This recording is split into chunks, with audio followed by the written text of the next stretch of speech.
পাঙাশ মাছ ভাজার সময় ৯০% মানুষই এই ভুলটা করে থাকে। তাই মাছ ভাজার সময় ভেঙে যায়। দেখুন আজকে আমি কি পদ্ধতি ব্যবহার করছি। প্রথমেই কিন্তু মাছের গায়ে হলুদ আর লবণটা মেখে বেশ কিছুক্ষণ সময় রেস্টে রেখে দেব। কারণ এতে খুব ভালো ভেতরে লবণটা ঢুকবে। আর বড় মাছ যেহেতু তার জন্য কিন্তু রেস্টে রাখতেই হবে লবণটা ভেতরে সুন্দর মতন ঢোকার জন্য। মাছটা একটু রেস্টে রেখে দিয়ে ওপাশে আমি একটা কড়াই বসিয়ে দেব। কড়াইটা আগে ভালো করে গরম করে নিয়েছি, তাতে দিয়ে দিচ্ছি সয়াবিন তেল। সয়াবিন তেল বা সরিষার তেল দিতেই পারেন। এখন কিন্তু ১ চামচের মতন লবণ দিয়ে দিয়েছি। যাদের মাছ ভেঙে যায় মনে রাখবেন এটা কিন্তু একটা প্রথম টিপস। প্রথমে কিন্তু ১ চামচের মতন লবণ দিয়ে দিতে হবে। তারপর এই যে দেখছেন মাছের গায়ে কি একটা মাখছি, এটা কিন্তু চালের গুঁড়ো মাখছি। চালের গুঁড়ো বা আটা বা ময়দা যাই হোক একটা কিছু মেখে নিয়ে তারপর সেই তেলটা একটু নাড়িয়ে চাড়িয়ে দিতে হবে, যেহেতু লবণটা দেওয়া। নাড়িয়ে চাড়িয়ে দিয়ে মাছগুলো দিয়ে দিতে হবে। এই চালের গুঁড়োটা মাছের গায়ে দেওয়ার জন্য আর তেলের লবণ দেওয়ার জন্য কিন্তু মাছ কড়াই থেকে উল্টানোর সময় একদম ভেঙে যাবে না। আবার ভাজতে গেলে যেরকম ভাবে একটা তেল ফুটে গায়ে আসে সেটাও অনেক কম আসবে।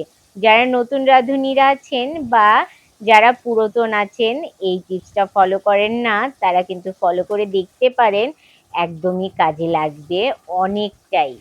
আর এখন আমি মাছ কিন্তু সোনালি কালার করে ২ পিঠ ভেজে নিয়েছি, তুলে নিচ্ছি। তুলে নিয়ে এই তেলে আরো দুটো মাছ আছে আমার, সে দুটো এরকম গাটা একটু সোনালি কালার করে ভেজে নেব। খুব বেশিও একদম ভাজবো না, আবার একদম কমও ভাজবো না। কারণ পাঙাশ মাছের পিসগুলো ভালোই বড় বড়, তার জন্য একটু গা সোনালি কালার করে ভাজলে খেতে খুব ভালো লাগবে। আর আমি আজকে একটু স্পেশাল করে রান্না করব, যেরকম হোটেল বা রেস্টুরেন্টে আমরা খাই ঠিক সেরকম করেই রান্না করব। মাছ কিন্তু এ দুটো আমার ভাজা হয়ে গেছে। ওই তেলেই এখন আমি জিরে, তেজপাতা আর শুকনো মরিচ ফোড়নে দিয়ে ফোড়নটা একটু নাড়িয়ে চাড়িয়ে দেব তেলের সাথে, যাতে সুন্দর একটা সুগন্ধ বের হয় ততক্ষণ অবধি। এখন দিয়ে দিচ্ছি 1/2 চামচের মতন আদা বাটা, একটু তেলের সাথে কষিয়ে নিচ্ছি। আর দিয়ে দিচ্ছি 2 চামচের মতন জিরে বাটা, এটাও তেলের সাথে, যাতে করে এর কাঁচা গন্ধটা একদম চলে যায়। ঠিক ততক্ষণ অবধি কষিয়ে নিয়ে তারপর এতে দিয়ে দেব লবণ, হলুদ, শুকনো মরিচের গুঁড়ো, পেঁয়াজ বাটা আর রসুন বাটা দিয়ে মশলাটা ভালো করে কিন্তু একটু কষিয়ে নিয়েছি। আসলে আমার ভিডিওটা অফ হয়ে গেছে, তার জন্য আমি সত্যি সরি, এইটুকু স্ক্রিপ্ট কেটে গেছে। এখন ঝোলের জন্য পরিমাণ মতন জল দিয়ে ঢাকনা দিয়ে কিছুক্ষণ সময় রান্না করে নেব। ঠিক যখন এরকম ফুটে আসবে ঝোলটা, তখনই কিন্তু ভেজে রাখা মাছগুলো একে একে দিয়ে আর ৫ থেকে ৭ মিনিট রান্না করে নেব। কারণ মাছগুলো বেশ মোটা মোটা আর বড় বড়, তাই একটু সময় তো দিতেই হবে মশলাটা মাছের ভেতর খুব ভালো ঢোকার জন্য।